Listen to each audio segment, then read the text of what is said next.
Jacó se levanta de Betel e segue sua jornada fugindo de seu irmão Esaú. Ele passa 20 anos servindo Labão, que vem a se tornar seu sogro. Até que finalmente Deus o chama de volta. No processo da volta, Jacó já havia cruzado o val de Jaboque, já havia encontrado seu irmão Esaú, com quem se reconciliou. Finalmente, em Gênesis 34, ele se estabelece em Siquém, onde ele vive uma experiência familiar trágica. Sua filha é violentada, seus filhos usam de violência, derramando sangue inocente em nome de uma suposta vingança ao que fizeram à irmã. Jacó está desesperado, agora os cananeus vão se unir, nós somos um grupo pequeno, eles vão acabar conosco. Ele está vendo a possibilidade do seu fim. Ele está vivendo um momento péssimo na família. É nessa hora que nós temos a segunda revelação de El Betel, o Deus de Betel. Gênesis capítulo 35, eu quero ler a partir do verso 1 até o verso 7, diz: Deus disse a Jacó, levante-se, vá para Betel e habite ali. Observe a frase, vá para Betel e habite ali. Deus está dizendo, nós temos que recomeçar. Até agora você não está fazendo nada direito. E nós vamos começar direito. Faça ali um altar ao Deus que lhe apareceu quando você fugia do seu irmão Esaú. Deus diz, nós vamos retomar lá onde nós paramos, em Betel. E você volta lá para fazer um altar. Então Jacó disse à sua família, a todos os que estavam com ele, joguem fora os deuses estranhos que há no meio de vocês. Purifiquem-se e troquem de roupa. Antes de continuar, pensa comigo. O camarada com quem Deus tem uma aliança, por meio de quem Deus vai cumprir o seu propósito na terra. Tem gente na sua própria família com ídolos, que por alguma razão, difícil de aceitar ou engolir, ainda estão sendo tolerados. Mas Jacó decide um posicionamento, nós vamos começar uma limpeza. Vamos dar fim nos ídolos. A idolatria sempre se tornou um problema para a nação de Israel. Interessante é que mesmo posteriormente, em gerações bem adiante, nós vamos ver que o problema parecia se conservar. No final de seus dias, Josué, ele se posiciona diante de uma geração e diz no verso 14 de Josué 24, agora pois temam o Senhor e o sirvam com integridade e com fidelidade. Joguem fora os deuses que os pais de vocês serviram do outro lado de Eufrates e no Egito, e sirvam ao Senhor. Mas se vocês não quiserem servir o Senhor, escolham hoje a quem vão servir. Se os deuses ao quem os pais de vocês serviram do outro lado de Eufrates, ou os deuses dos amorreus em cuja terra vocês estão morando. Eu e minha casa já fizemos nossa escolha, nós serviremos ao Senhor. Agora, do que é que Josué está falando? Josué fala de 3 tipos de ídolos. Os deuses do Eufrates, do outro lado do Eufrates. Os deuses do Egito. Os deuses dos amorreus, ou da terra de Canaã. Da terra de Canaã é o lugar onde eles haviam acabado de entrar. O do Egito é de onde seus pais tinham saído. O que são os deuses do outro lado de Eufrates? São os ídolos da família de Abraão. Eles ainda eram parte da história. Gerações e gerações de pessoas ouvindo o plano e o propósito de Deus e que nunca se desligaram de determinadas coisas. Nesse momento Deus diz para Jacó, quer sair da miséria que você está? Quer ver o meu propósito se cumprir? Tem que ter santificação. Tem que ter comprometimento sério e profundo. Senão a coisa não anda. Senão não vai passar de nível. Eu e você precisamos entender que muitas das tragédias vividas na família de Jacó não é porque Deus o determinou. Muitas delas foram portas abertas para o reino das trevas, por meio de brechas e ilegalidades dadas. A Bíblia diz que a própria Raquel, a amada de Jacó, quando sai da casa de Labão, furta os ídolos do seu pai. E quando ele vem atrás e denuncia, Jacó indignado diz, aquele com quem tiver os seus deuses, seus ídolos, morra. Ele procura no encontro. E Raquel os escondeu bem. Mas aquela palavra acaba pesando. Ela é a primeira do grupo a falecer, de forma prematura. Muitas vezes nós estamos atribuindo a Deus a culpa de coisas que são legalidades que nós temos dado ao reino das trevas, por falta de um comprometimento com Ele. E a partir do comprometimento que Deus lutará em nosso favor, não com a falta dele. Quem está entendendo, diga amém. Então ele diz, joguem fora os deuses estranhos que há no meio de vocês, purifiquem-se, troquem de roupa. Verso 3, vamos nos preparar e ir para Betel. Farei ali um altar ao Deus que me respondeu no dia da minha angústia e me acompanhou no caminho por onde andei. Então deram a Jacó todos os deuses estranhos que tinham em mãos e as argolas que lhes pendiam das orelhas. E Jacó os escondeu debaixo do carvalho que está junto a Siquém. Quando eles partiram, o terror de Deus invadiu as cidades vizinhas e não perseguiram os filhos de Jacó. Assim Jacó chegou à Luz, chamada Betel, que fica na terra de Canaã, ele e todo o povo que estava com ele, e edificou ali um altar, e aquele lugar deu o nome de El Betel, no hebraico significa Deus da casa de Deus, porque ali Deus havia se revelado a ele quando ele estava fugindo do seu irmão. Eu falei a respeito dos ídolos, dei o pano de fundo histórico, mas Jacó manda seus filhos se santificar de uma forma como aquela casa nunca havia experimentado. E se nós queremos passar para a próxima fase, para uma realidade mais profunda e completa do que é ser igreja. Não um lugar onde frequentamos, não uma mera comunidade onde participamos, mas a porta dos céus. Nós precisamos entender que santificação é inegociável. Abra sua Bíblia comigo em 2ª carta de Paulo aos Coríntios, no capítulo 6. 2ª carta de Paulo aos Coríntios, capítulo 6. No verso 16... ele pergunta, que ligação há entre o santuário de Deus e os ídolos? Não faz o menor sentido você imaginar a ideia de santuário, casa de Deus, e tentar conectar isso com a presença de ídolos, de falsos deuses. Depois de perguntar isso, ele diz, porque nós somos santuário do Deus vivo. Como ele próprio disse, e agora vem citação de texto do Antigo Testamento, habitarei, andarei entre eles, serei o seu Deus, eles serão o meu povo. Por isso, e agora se tem uma conexão, que junta um raciocínio sendo construído, a conclusão a que se chega, por isso o Senhor diz, saiam do meio deles, separem-se deles, não toquem coisa impura e eu os receberei. Deus está dizendo, para viver a realidade da manifestação da minha presença, habitarei, andarei entre eles, serei o seu Deus. Vocês precisam de se separarem, de se purificarem, de se santificarem. Então ele diz, e eu os receberei. E ele segue afirmando, serei o pai de vocês, e vocês serão meus filhos e minhas filhas, diz o Senhor Todo-Poderoso. Mas na sequência, tem uma mudança de capítulo, mas não de raciocínio, porque a Bíblia não foi escrita em capítulos e versículos. Essa divisão é posterior. Aliás, a Bíblia só foi dividida em capítulos no ano 1200 da nossa era cristã.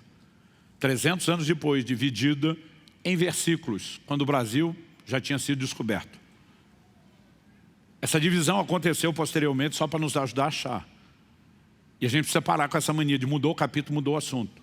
Tem divisões que foram muito mal feitas. Ele começa, portanto, de novo nós temos aqui um elo de ligação. Portanto, meus amados, tendo tais promessas. Quais promessas? A dos versículos 16, 17 e 18. 16, habitarei, andarei entre eles, serei o seu Deus, eles serão meu povo. No 17, eu os receberei. No 18, eu serei o pai de vocês, vocês serão meus filhos e filhas.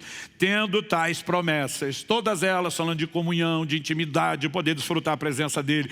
Purifiquemo-nos de toda impureza, tanto da carne como do espírito, aperfeiçoando a nossa santidade no temor de Deus. E um de nós nega que quando você veio a Cristo, passou por uma santificação inicial. Ela é tudo que eu e você precisava, de jeito nenhum. Era só o pontapé inicial. A Bíblia fala de um aperfeiçoar na santidade. Eu e você precisamos de crescimento. Eu e você precisamos de um nível de comprometimento com Deus que não tínhamos antes. Hoje precisamos viver. E amanhã precisamos entrar num nível de comprometimento maior. A santificação precisa ser aperfeiçoada no temor de Deus. Quando Jacó entende a manifestação da presença de Deus em Betel, ele diz, quão temível é esse lugar. É impossível você ter consciência da presença de Deus sem que isso gere temor. Quando Isaías tem a revelação de Deus assentado no seu alto sublime trono, os serafins à volta proclamando santo, santo, santo é o Senhor dos exércitos, e diz, ai de mim que vou perecendo. Quando eu e você começamos a ter consciência da presença, o que está errado em mim e você começa a aparecer. E eu e você precisamos entender, quanto mais Deus aflora o que ainda não foi santificado, é porque Ele está nos chamando a um processo de santificação mais profundo. E aqui eu preciso fazer uma pausa no meio da mensagem e apelar. Se você não entender santificação, você não vai a lugar nenhum. A Bíblia diz, sem santificação ninguém verá o Senhor. Tem crente que está que nem Jacó, ele estava aqui, eu não sabia. Tem outros desfrutando, tem outros experimentando, ele não.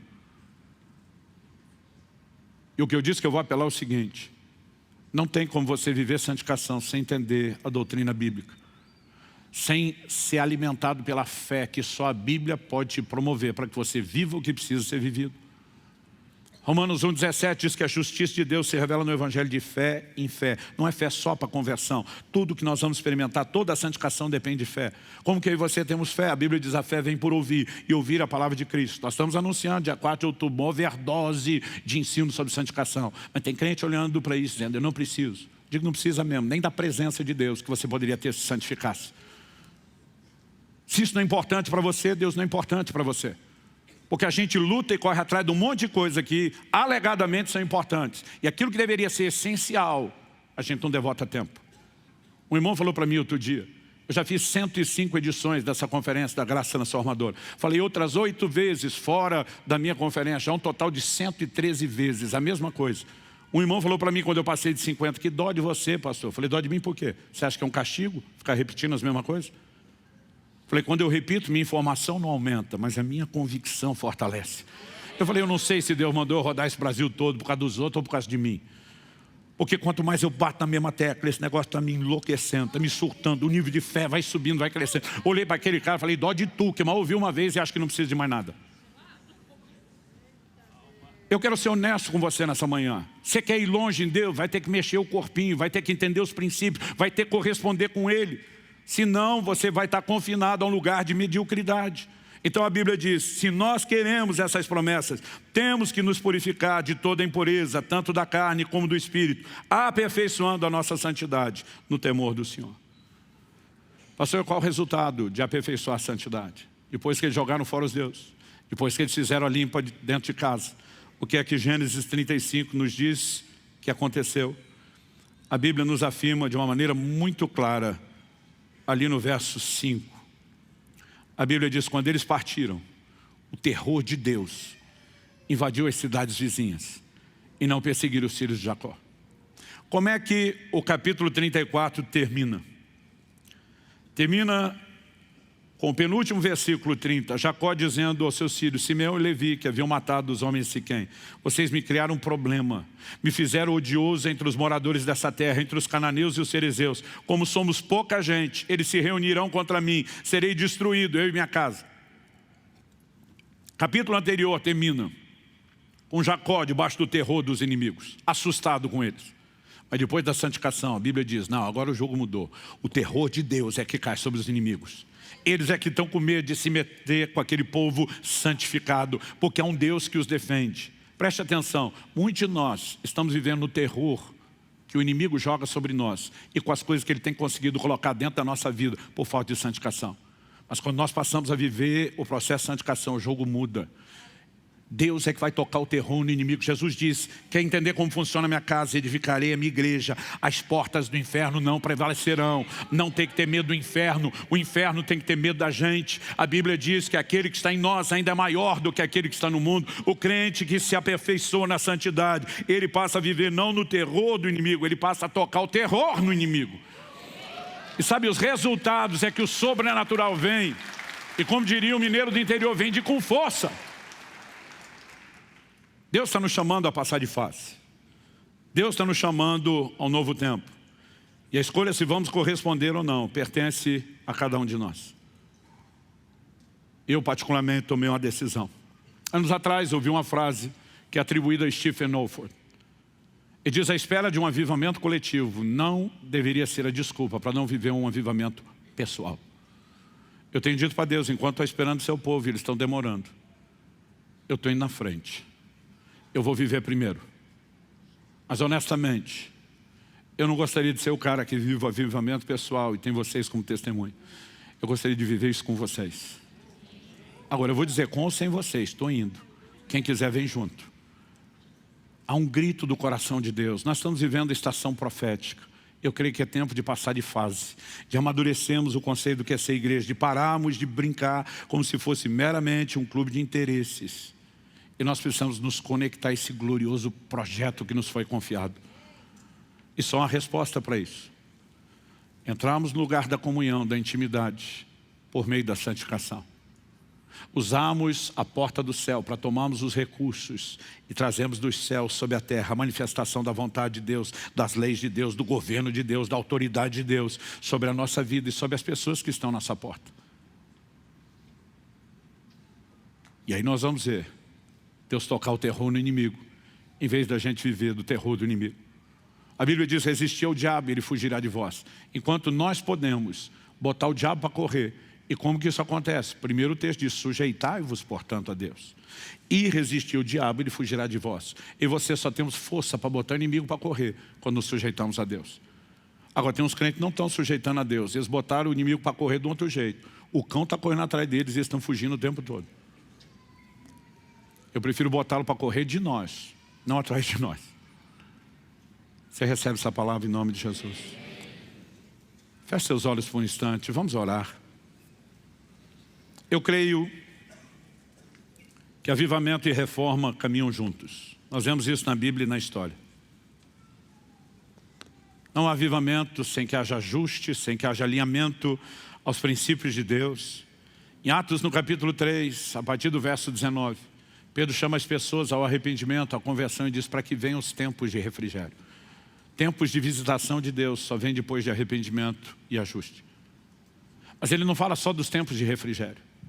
Ele diz: envie-lhe o Cristo, o qual convém que os céus segurem até o tempo da restauração de todas as coisas. O tempo do fim, que precederá a vinda do Senhor Jesus, será marcado pela restauração de todas as coisas.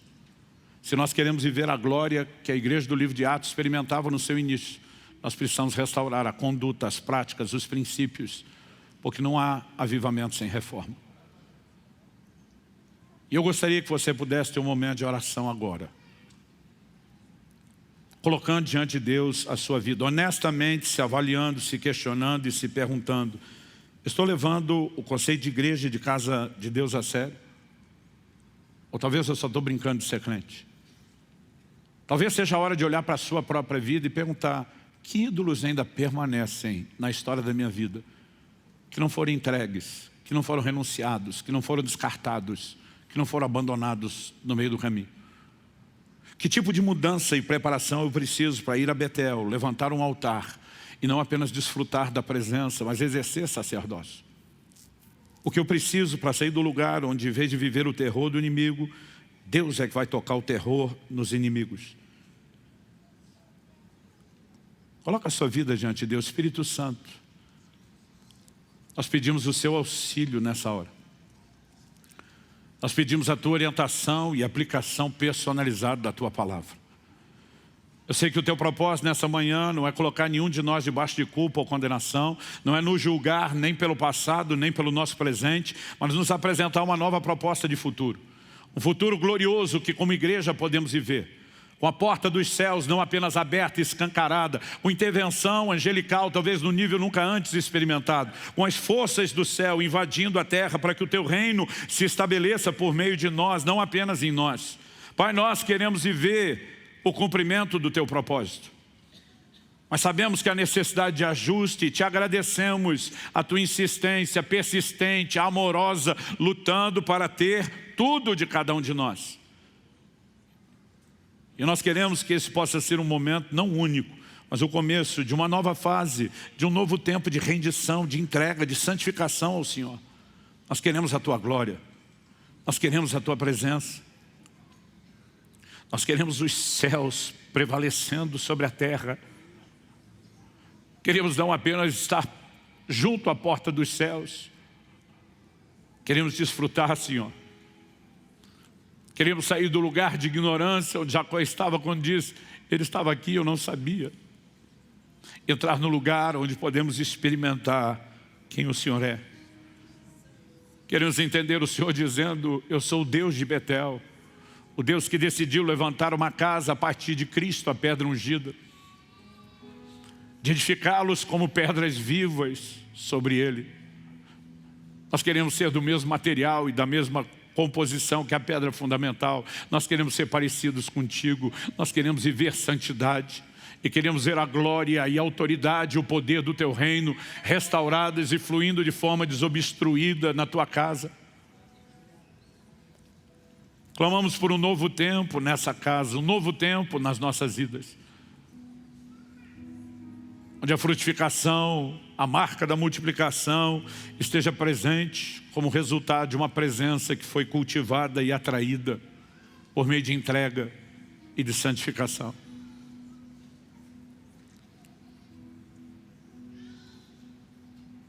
Coloca a sua vida diante de Deus. Em poucos minutos nós vamos participar da ceia do Senhor. Este é um momento onde a Bíblia nos instrui: examine-se o homem a si mesmo. Eu quero que diante do Senhor, com o temor da consciência da presença dEle, se há necessidade, arrependimento e santificação hoje, que você faça isso aqui e agora. Que você não apenas se dispõe, mas ore dizendo: Senhor, eu não quero que nada disso termine no final desse culto e reunião. Eu quero viver um novo tempo. Eu quero viver uma nova fase.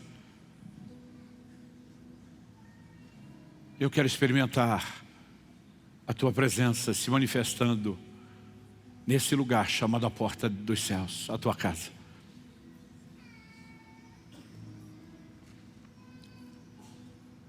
Sopra deste lugar sobre o coração de cada um dos meus irmãos e irmãs aqui, Senhor, bem como aqueles que nos acompanham pela internet. Nós oramos pelo Teu toque, pelo Teu agir sobrenatural. Nós oramos por um novo tempo, não só de entrega e rendição, mas de compreensão da expressão do poder do Teu reino. Queremos viver à altura do que o Senhor propôs como embaixadores que Te representam, que expressam sua autoridade e o seu governo. Nós oramos em nome de Jesus. Em nome de Jesus.